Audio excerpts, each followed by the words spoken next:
Assalamualaikum warahmatullahi wabarakatuh. Perkenalkan, saya Rianto dari Pokja MFK akan memberikan materi tentang MFK, yaitu Manajemen Fasilitas Keselamatan. MFK terdiri dari keselamatan, keamanan, bahan berbahaya dan beracun B3 dan limbah B3, kemudian proteksi kebakaran, penanganan kedaruratan dan bencana, peralatan medis, sistem utilitas, konstruksi dan renovasi, pelatihan, dan pengawasan. Keselamatan meliputi pengelolaan resiko keselamatan di lingkungan rumah sakit. Kemudian penyediaan fasilitas pendukung yang aman untuk mencegah kecelakaan dan cedera, penyakit akibat kerja, mengurangi bahaya dan risiko, serta mempertahankan kondisi aman bagi pasien, keluarga, staf, dan pengunjung. Pemeriksaan fasilitas dan lingkungan secara berkala dan dilaporkan sebagai dasar perencanaan anggaran untuk perbaikan dan penggantian. Adapun dasar hukum tentang keselamatan, yang pertama adalah Undang-Undang Nomor 1 Tahun 1970 tentang Keselamatan Kerja. Kemudian Undang-Undang Nomor 13 Tahun 2003 tentang Ketenagakerjaan. Undang-Undang Nomor 36 Tahun 2009 tentang Kesehatan. Kemudian Peraturan Pemerintah Nomor 50 Tahun 2012 tentang penerapan SMK 3 dan Peraturan Menteri Kesehatan Nomor 66 Tahun 2016 tentang K3RS.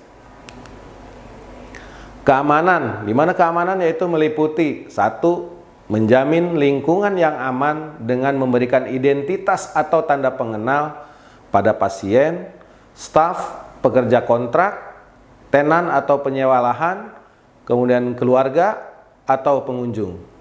Kemudian yang kedua, melakukan pemeriksaan dan pemantauan keamanan fasilitas dan lingkungan secara berkala dan membuat tindak lanjut perbaikan. Yang ketiga, pemantauan pada daerah berisiko keamanan dengan penempatan petugas keamanan atau pemasangan kamera CCTV. Yang keempat, melindungi semua individu yang berada di lingkungan rumah sakit terhadap kekerasan, kejahatan, dan ancaman. Dan yang kelima, menghindari terjadinya kehilangan, kerusakan atau pengerusakan barang milik pribadi maupun rumah sakit. Pengelolaan B3 dan limbah B3. Pengelolaan B3 termasuk penggunaan radioaktif serta bahan berbahaya lainnya dikontrol dan limbah berbahaya dibuang dengan aman. Kemudian hal-hal yang dilakukan mengenai pengelolaan dan limbah B3 adalah inventarisasi B3 serta limbahnya. Kemudian penanganan, penyimpanan, dan penggunaan B3 serta limbahnya.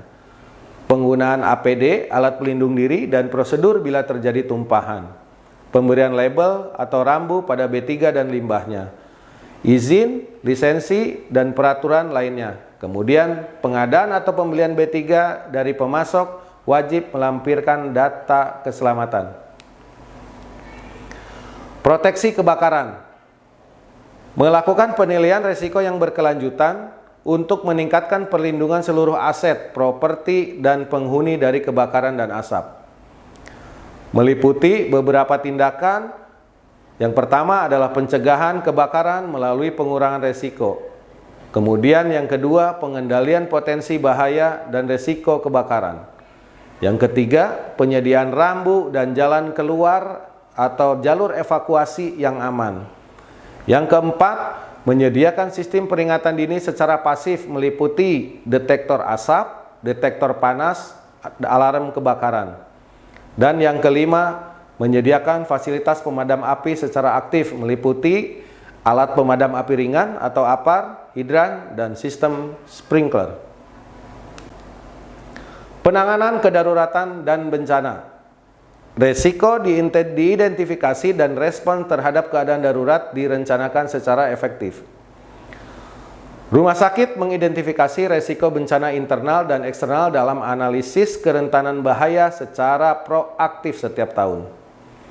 Kemudian rumah sakit melakukan simulasi penanggulangan bencana minimal setahun sekali. Kita lanjut ke peralatan medis. Peralatan dipilih, dipelihara, dan digunakan dengan cara yang aman dan benar untuk mengurangi resiko. Kegiatannya meliputi identifikasi dan penilaian kebutuhan alat medik dan uji fungsi, inventarisasi seluruh peralatan medik yang dimiliki, kemudian pemeriksaan peralatan medik secara berkala, dan pemeliharaan preventif dan kalibrasi. Sistem utilitas, listrik, air, gas medik, itu adalah sistem utilitas yang berada di rumah sakit, termasuk sistem utilitas lainnya dipelihara untuk meminimalkan resiko kegagalan pengoperasian.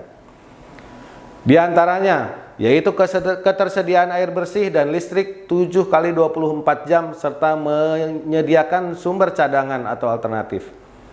Kemudian, membuat daftar inventaris sistem utilitas.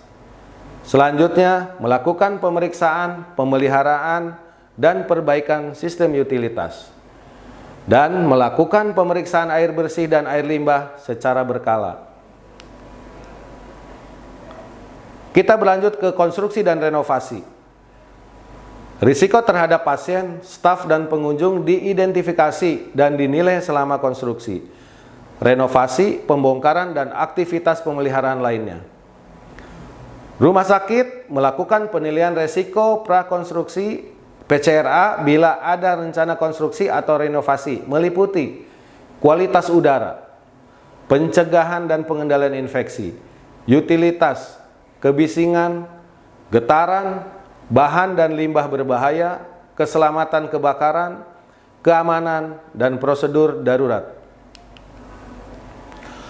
Pelatihan-pelatihan yang dilakukan rumah sakit. Seluruh staf di rumah sakit dan para tenan atau penyewa lahan dilatih dan memiliki pengetahuan tentang K3, termasuk penanggulangan kebakaran. 5 pelatihan internal wajib di RSUD Hikmat Sehat Afiat Kota Depok adalah: yang pertama, pelatihan komunikasi efektif; kedua, pelatihan pencegahan pengendalian infeksi; yang ketiga, pelatihan bantuan hidup dasar; yang keempat, pelatihan PMKP dan manajemen resiko; yang kelima, pelatihan K3RS dan penanggulangan bencana. Pengawasan pada tenan atau penyewa lahan yang melakukan kegiatan di area lingkungan rumah sakit. Ada beberapa tenan yang ada di lingkungan RSUD Hikmat Sehat Afiat. Baik, itu yang bisa saya sampaikan terkait manajemen fasilitas dan keselamatan. Semoga bermanfaat. Salah dan hilaf mohon dimaafkan. Assalamualaikum warahmatullahi wabarakatuh.